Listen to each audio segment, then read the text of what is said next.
quero saudar a todos os irmãos com a paz do Senhor. Estamos aqui para mais uma Escola Bíblica Dominical, na Igreja Evangélica Assembleia de Deus em Curitiba, que é presidida pelo pastor Wagner Tadeu dos Santos Gabi, direto aqui do bairro do Parque Industrial, onde é dirigida pelo evangelista Agnaldo Vieira. Fique conosco, eu não tenho a menor dúvida que você sairá muito abençoado.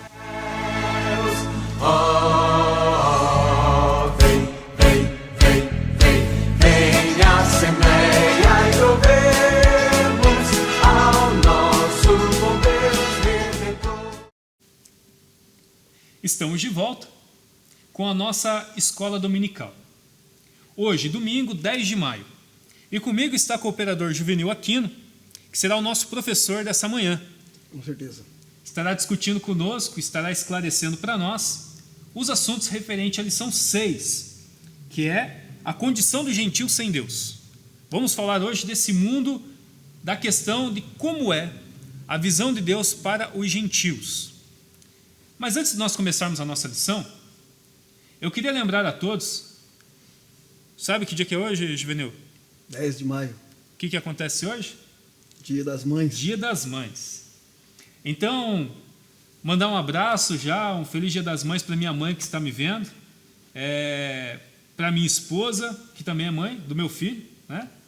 E para todas as mães. Tem tua esposa também, né, Juvenil? Sim, que aproveitar já um momento também, parabenizar minha esposa. Um parabéns para você, minha querida, e para todas as mães da nossa igreja, da nossa comunidade.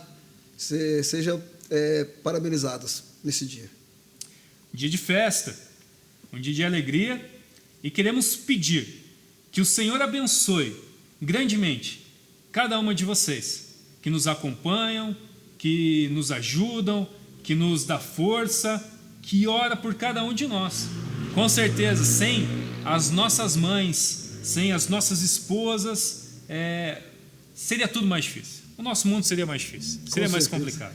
Com certeza. É mais complicado. Vamos estar orando. Feche os seus olhos e vamos agradecer ao Senhor. Eterno e soberano Deus, em nome de Jesus Cristo, estamos aqui, na Tua presença, Senhor, para Te agradecer por mais um dia de vida. Te agradecer por essa grande bênção, Senhor, que é a dádiva da vida. Estamos aqui para aprender mais a Tua palavra, para levar a Tua palavra para os irmãos que estão em casa. Pedimos que o Senhor nos abençoe, que o Senhor derrame das Suas bênçãos, que Teu Espírito Santo nos guie, nos direcione. E abençoe cada mãe que está em casa, Senhor. Seja com todos. Nós te pedimos e te agradecemos em nome de Jesus. Amém. Bom, vamos então entrar na nossa lição, irmão Juvenil. A condição dos gentios sem Deus. Mas antes de nós começarmos a falar dela, nós sabemos que a nossa lição, como já é de costume de todos, nós temos o texto áureo e também a verdade prática, que eu estarei lendo com os irmãos. Iniciando pelo texto áureo, que está lá em Efésios, no capítulo 2, e no versículo 11, ele diz assim: Portanto, lembrai-vos que vós, noutro tempo, eres gentios na carne, e chamados incircuncisão pelo quê? Na carne se chamam circuncisão, feita pela mão dos homens. E a nossa verdade prática, ela nos traz a seguinte reflexão: outrora sem Deus, por meio de Cristo, os gentios tornaram-se descendência de Abraão e herdeiros da promessa. Feita essa leitura do texto áureo, da verdade prática, vamos estar fazendo a leitura com todos que estão nos acompanhando da leitura bíblica em classe, que novamente está lá em Efésios capítulo 2, verso 11 e 12, e também em Romanos capítulo 4, versículo 12 ao versículo 14. Eu faço a leitura de Efésios, você faz a leitura de Romanos. Vamos tornar isso um pouco mais dinâmico. Com certeza. Tá bom? Então Efésios diz assim: Portanto, lembrai-vos de que vós, noutro tempo, ereis gentios na carne e chamados em circuncisão, pelos que na carne se chamam circuncisão, feitas pela mão de homens. Naquele tempo estáveis sem Cristo, separados da comunidade de Israel e estranhos aos concertos da promessa, não tendo esperança e sem Deus no mundo. Romanos diz o seguinte: Romanos 4:12. E fosse pai da circuncisão daqueles que não somente são da circuncisão, mas que também andam nas pisadas daquela fé que teve nosso pai Abraão, que tivera na circuncisão. Porque a promessa de que havia de ser herdeiro do mundo não foi feita pela lei a Abraão ou à posteridade, mas pela justiça da fé. Pois os que são da lei são herdeiros, logo a fé é vã e a promessa é aniquilada. Ótimo. Nessa lição, nós temos 3 objetivos específicos. Esses objetivos nós precisamos alcançar para que fique claro o assunto que nós abordaremos para todos que nos assistem. São esses 3 itens. Nós precisamos conceituar a incircuncisão e a circuncisão de maneira espiritual. O que isso significa no mundo espiritual, certo? Também precisamos explicar que na antiga condição dos gentios, qual era a realidade e qual era o futuro deles, sem Deus, sem Jesus Cristo.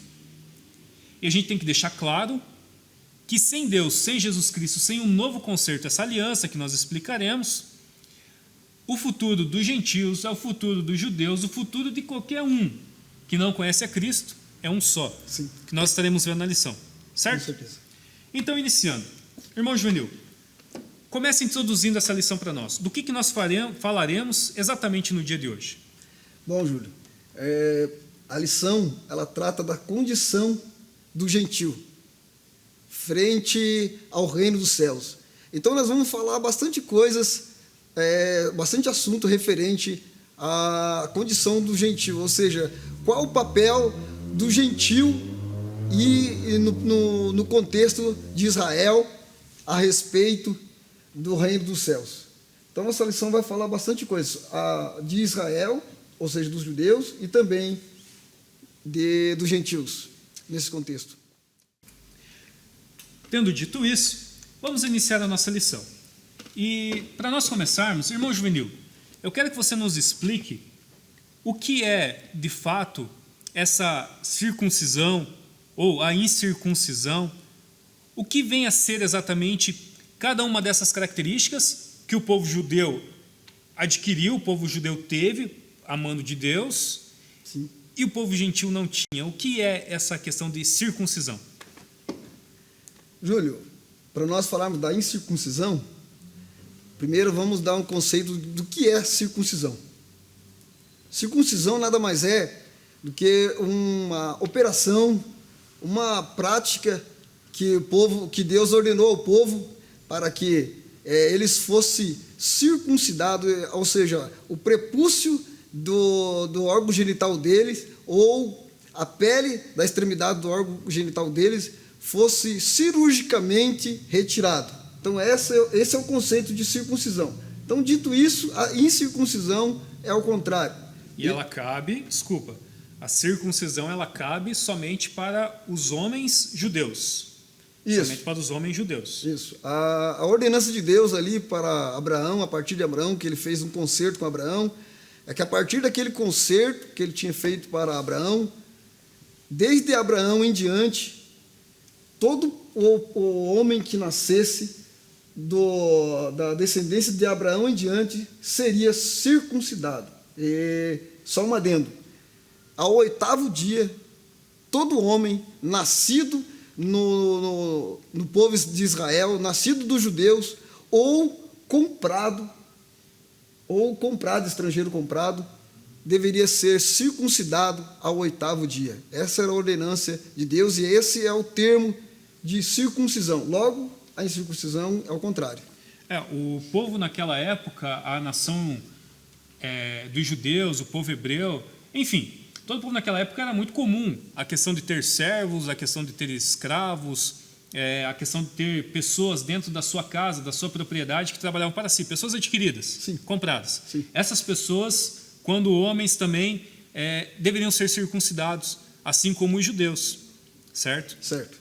Perfeito.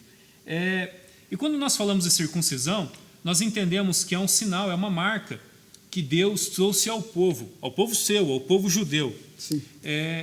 Mas nós podemos falar que existe uma circuncisão somente física ou essa circuncisão ela pode ser algo no coração, ela pode ser algo interno, no sentimento, na forma de agir do povo? Júlio, nós iremos tratar na revista sobre alguns conceitos de circuncisão. Ou seja, nós vamos falar sobre a circuncisão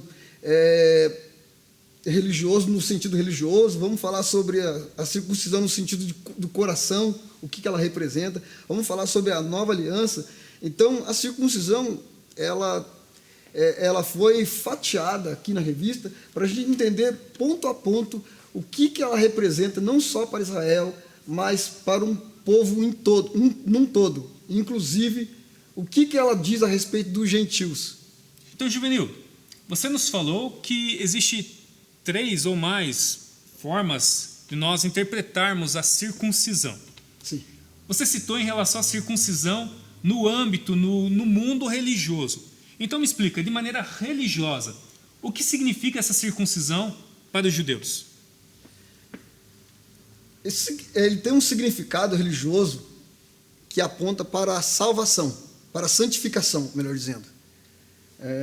Com a corrupção, a idolatria, a sexualidade depravada no meio do povo que circundava o povo judeu, fez-se necessário que esse simbolismo de circuncisão fosse um diferencial para que o povo de Deus tivesse uma identidade exclusiva.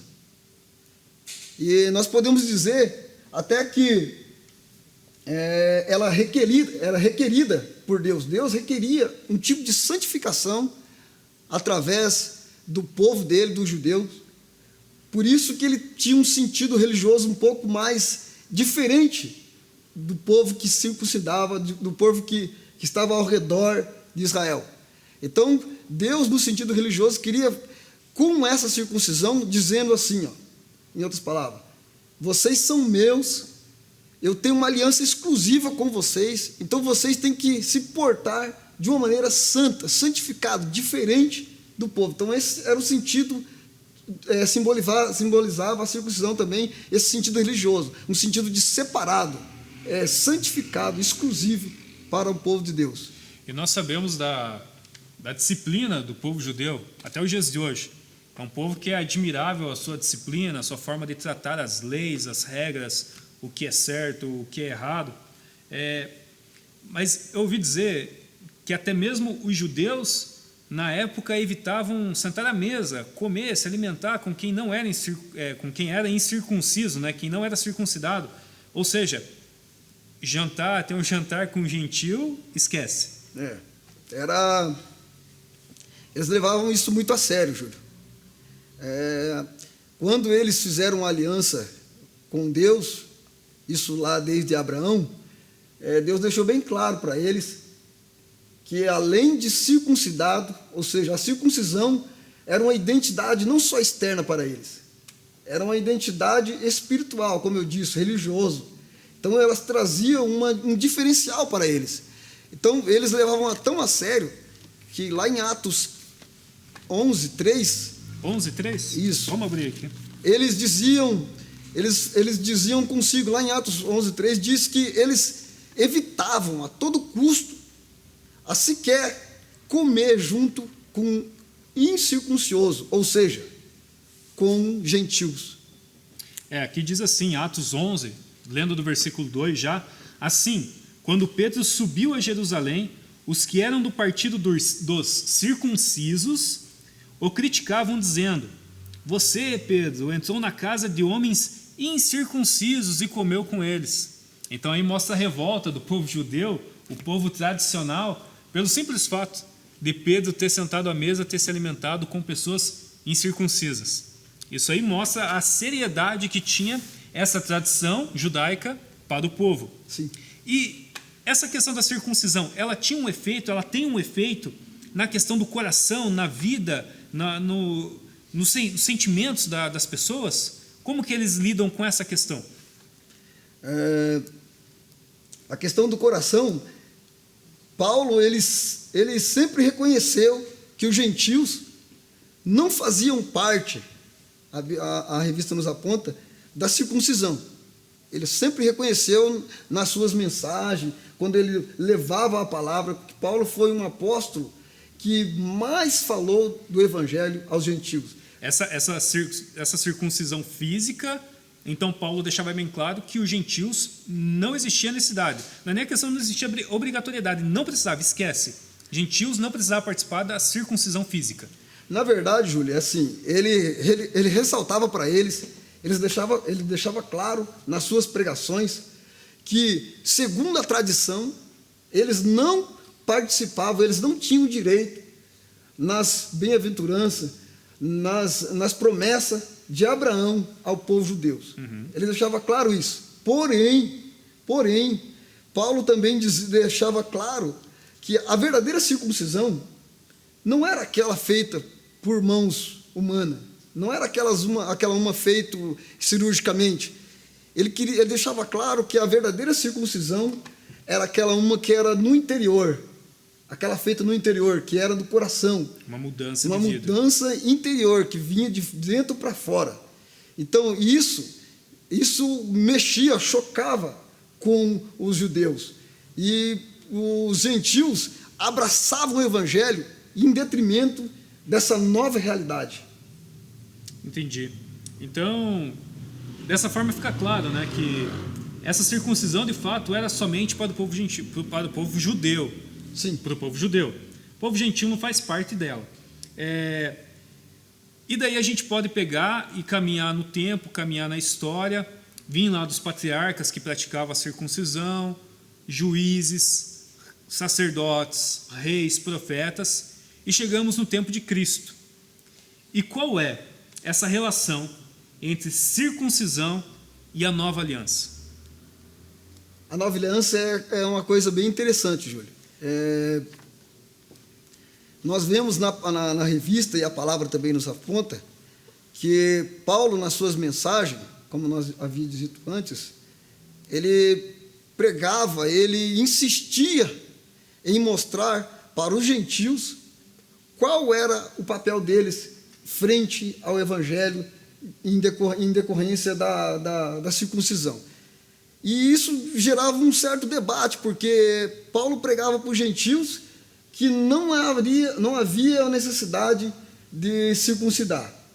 Porém, os judeus ordenavam, insistiam que os gentios que se convertessem ao evangelho, à palavra, teriam que passar pela circuncisão conforme a lei mosaica. Os judeus convertidos.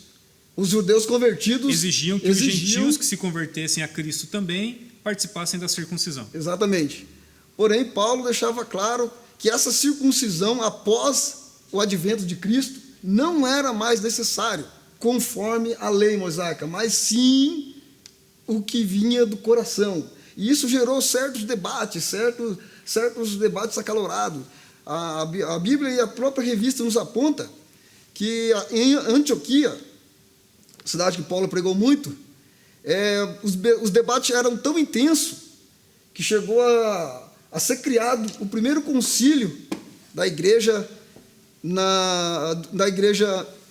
cristã em Jerusalém pelos apóstolos. E a partir daí, não só Paulo, mas os apóstolos enfatizaram que a verdadeira circuncisão, ela vinha não só do coração, ela exigia um novo patamar de vida, ele exigia algo que vinha de dentro do coração, ele exigia algo que manava do interior, que não era necessário, não havia necessidade de haver esse tipo de sacrifício humano que era circuncisão.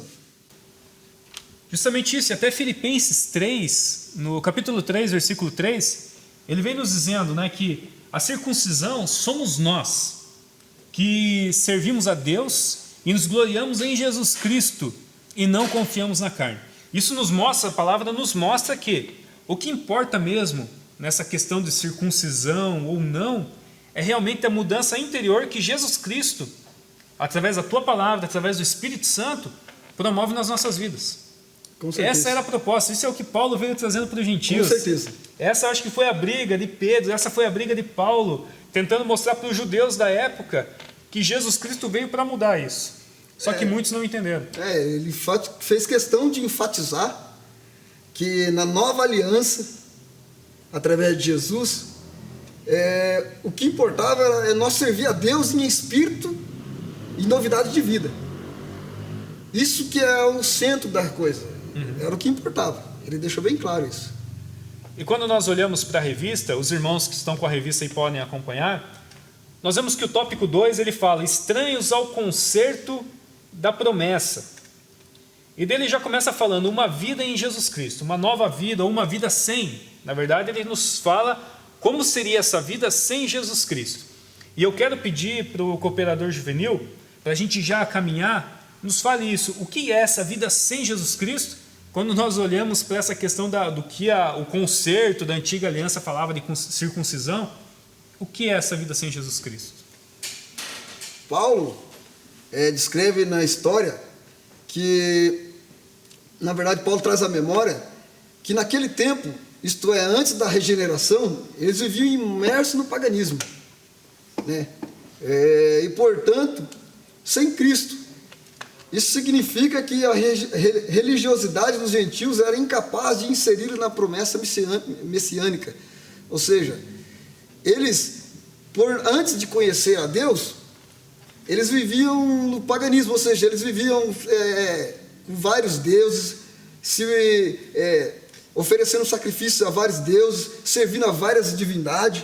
Então eles eram alheios ao Evangelho. Então eles não tinham acesso não só ao Evangelho, mas às promessas que Deus tinha reservado ao seu povo judeu. Então eles eram alheios a isso. E essa nova vida em Cristo indica que a religiosidade dos gentios era incapaz de salvá-lo. Mas também eles significa que eles desconheciam Cristo, como também era indiferente à promessa.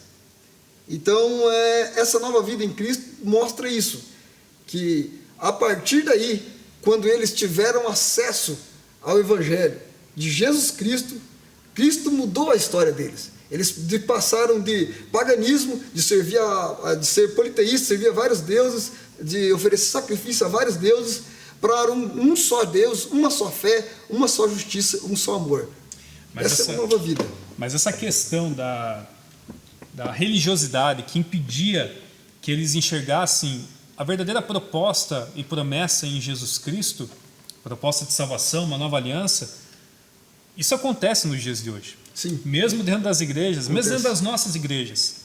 Eu vejo que, e aqui eu abro aspas para mim mesmo, um comentário, um pensamento meu, e à luz da Bíblia, não vamos fugir da palavra. Muitas vezes hoje a gente vê que pessoas se tornam tão religiosas em ritos, em questões que ela tem como regra, que faz com que ela esqueça, ou faz com que ela ignore muitas vezes a verdadeira promessa, a verdadeira proposta de Cristo, da nova aliança em Jesus Cristo. Então nós devemos tomar muito cuidado com isso, para que a gente não deixe que a nossa fé seja coberta pela religiosidade. Isso nos afasta de Cristo. Com certeza. Como fez com muitos judeus, que até hoje não encontrou a Cristo. E, além disso, dessa vida sem Cristo, que com certeza é prejudicial para todos, o tópico 2 vem nos falando assim, separados da comunidade de Israel. O que essa questão da incircuncisão trazia quando a gente fala sobre essa separação da comunidade? Paulo também destaca a desvantagem dos gentios não fazer parte dessa comunidade israelita, ou judeus. Por quê? Porque uma vez que eles não eram circuncidados conforme a lei, Israel fechava as portas para deles ter um relacionamento mais íntimo. Eles não podiam tomar as mulheres, nem pegar os homens e dar os homens em casamento aos outros que não eram da mesma nação. Então isso fechava as portas nessa questão de comunidade.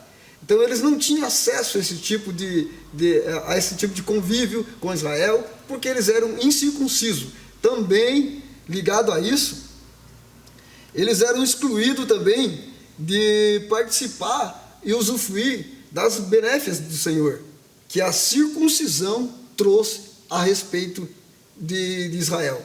Então, as benéficas deles, através da circuncisão, também eram excluídas do povo incircunciso devido à aliança que o Senhor tinha exclusivamente com aquele que era circuncidado, segundo a palavra.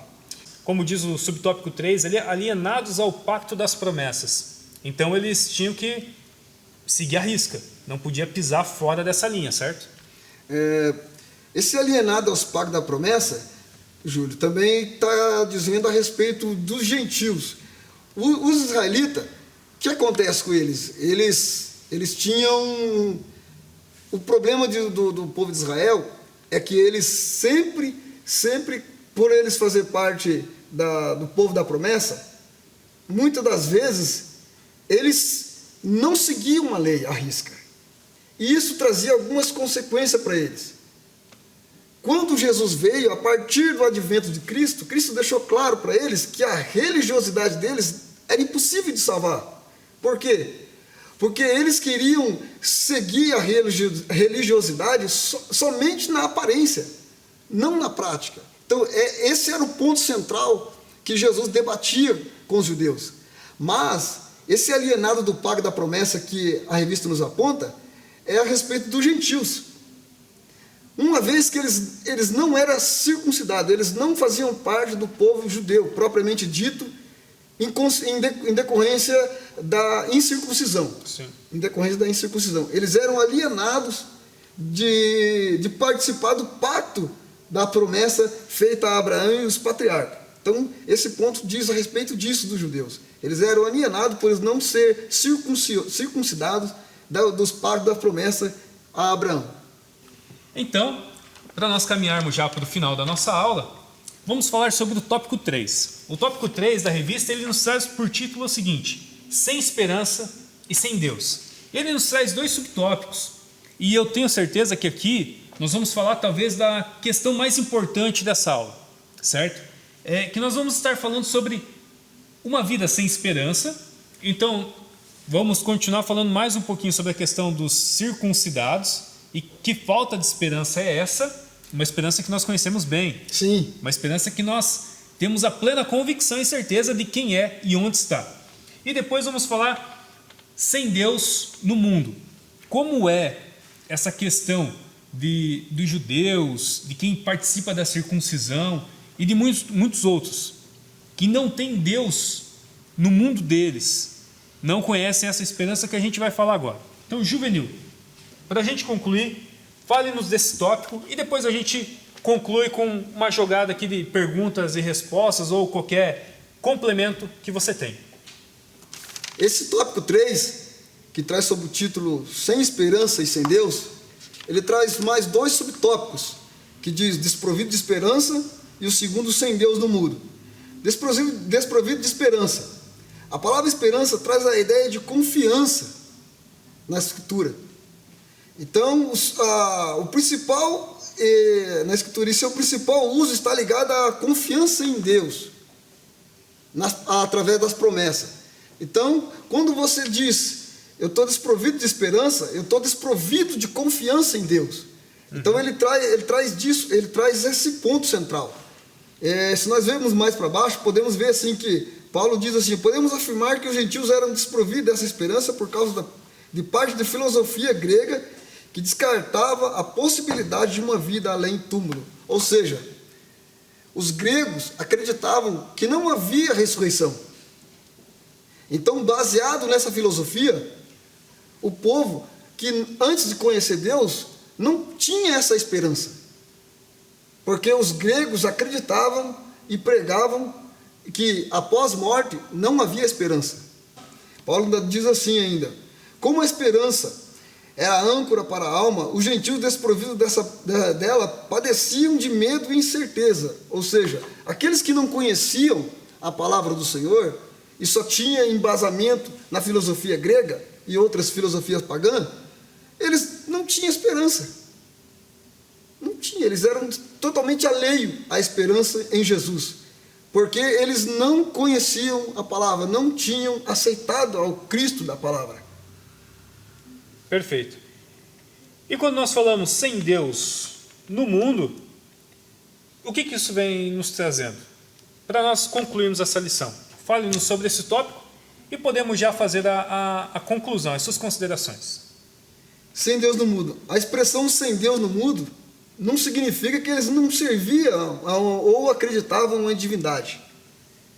Aqui Paulo deixa bem claro, e nós dissemos há pouco, que o povo gentil, eles, ou seja, que não era israelita, todas as nações circunvizinhas ali de Israel, eles eram politeístas, ou seja, serviam vários deuses, cultuavam várias divindades. Então, eles não tinham um Deus verdadeiro, mas não significa que eles não eram sem Deus. Mas pelo contrário também, além disso, por meio do paganismo, eles eram alienados e não tinham a promessa revelada em Jesus Cristo através das escrituras feitas aos patriarcas. Diante disso, a palavra aqui nos diz que eles não tinham, significa dizer que as suas vidas eram regidas pela falsa ideia de divindade, pela qual mantinham escravizados e em densas trevas espirituais, ou seja, as religiosidades dele deixavam eles presos, eles alheios às promessas que Deus tinha ao seu povo, e isso fazia com que eles ficavam fora, excluídos das promessas de Deus, dos planos de salvação. Mas, se nós vemos mais para baixo um pouco, a palavra de Deus também diz assim, entretanto, felizmente, esse quadro foi alterado pela intervenção dos desígnios eternos do verdadeiro Deus. O que quer dizer isso? Que quer dizer que, com o advento de Jesus, foi quebrada essa barreira. E os discípulos, os apóstolos, fez questão de enfatizar, inclusive Paulo, em uma ilha, quando ele foi pregar a palavra do Senhor, ele chegou lá e tinham vários altares dedicados a vários deuses, e tinha um altar a qual era dedicado a um Deus desconhecido. Então, esse foi a brecha que Paulo achou para falar do verdadeiro Jesus, do verdadeiro Deus, que trazia uma esperança que eles era alheio a ela, uma esperança de salvação, de vida e vida após morte. E isso, aos poucos, foi mudando a concepção de divindade, de crer em Deus, de crer num Deus superior, ao ponto de Paulo salvar muitas e muitas almas através do Evangelho de Jesus Cristo. Que maravilha! E eu creio que com isso também fica a pergunta para nós, fica a pergunta para quem está em casa. Será que nós temos altares a deuses desconhecidos? Obviamente nós não devemos ter. É uma pergunta. Nós não devemos ter altares a deuses desconhecidos. Mas caso alguém tenha algum altar a Deus desconhecido, ou tem um altar a Deus, tem um altar a Jesus Cristo, mas esse Jesus Cristo é desconhecido para você, o nosso convite, o convite dessa lição, o convite da palavra do Senhor, é para que os nossos altares, ou o nosso altar, ele tenha um foco principal, um foco único e certo, Com certeza. que é Jesus Cristo. Então, nós queremos convidar a todos nessa manhã para estar orando mais uma vez ao Senhor. Sim. Nós estamos concluindo aqui a nossa lição e fica o convite para que todos nós possamos ter o nosso altar exclusivo a Jesus Cristo, aquele que é a nossa circuncisão, aquele que muda a nossa vida, aquele que faz com que nós possamos ser participantes das promessas do Senhor e ter uma vida totalmente diferenciada da vida de quem está no mundo, da vida que o mundo oferece. Esse é o nosso Deus. Eu acho que esse é o nosso altar e essa é a circuncisão que nós participamos. A circuncisão do coração, a circuncisão da alma, a circuncisão do espírito. Concorda, Juvenil? É isso mesmo? Concordo. O interessante no título da nossa lição é a condição do gentio sem Deus. Então, diante de tudo que a gente falou, Júlio, só para concluir, diante de tudo que a gente falou, é bom deixar claro que quando nós estamos sem Deus, nós estamos sujeitos a várias dificuldades, a várias questões há vários problemas, e com Deus sendo a nossa circuncisão, sendo a nossa aspersão dos pecados através da cruz, nós temos a salvação, nós temos o direito de viver uma vida abundante na presença dele. Glórias a Deus. E para concluir, irmão Juvenil, eu já quero pedir para você orar. Ore por todos que assistiram, ore para que nós possamos agradecer mais uma vez ao nosso Deus, e assim nós concluímos essa lição. Por favor. Oremos. Senhor Jesus, na Tua presença nos colocamos mais uma vez, Senhor. E desde já agradecer esse momento que nós tivemos aqui nesta manhã, no dia 10, agradecendo a Ti, Senhor, por tudo. E pedimos desde já que o Senhor abençoe a todos que estão nos assistindo através dessa live. Abençoa aquele, Senhor meu Deus, que não pôde, Senhor Jesus querido, estar assistindo agora, mas assistirá depois. Que o Senhor possa estender, Senhor, as Tuas mãos sobre todos, ó Pai. Que o Senhor seja a nossa circuncisão, que o Senhor seja a nossa aspersão, Senhor, que os nossos pecados, Senhor, sejam cobertos com Teu sangue, e o Senhor venha nos abençoar e nos render muitas bênçãos, Senhor, na Tua presença. Obrigado, Senhor, por mais um momento. Amém. Louvado seja o Senhor. Eu quero agradecer a todos que nos assistiram. É uma bênção muito grande ter a companhia de cada um de vocês. E tenho certeza que o Senhor concederá grandes bênçãos essa semana para cada um. E nos vemos no próximo domingo com mais uma Escola Bíblica Dominical. Deus abençoe a todos.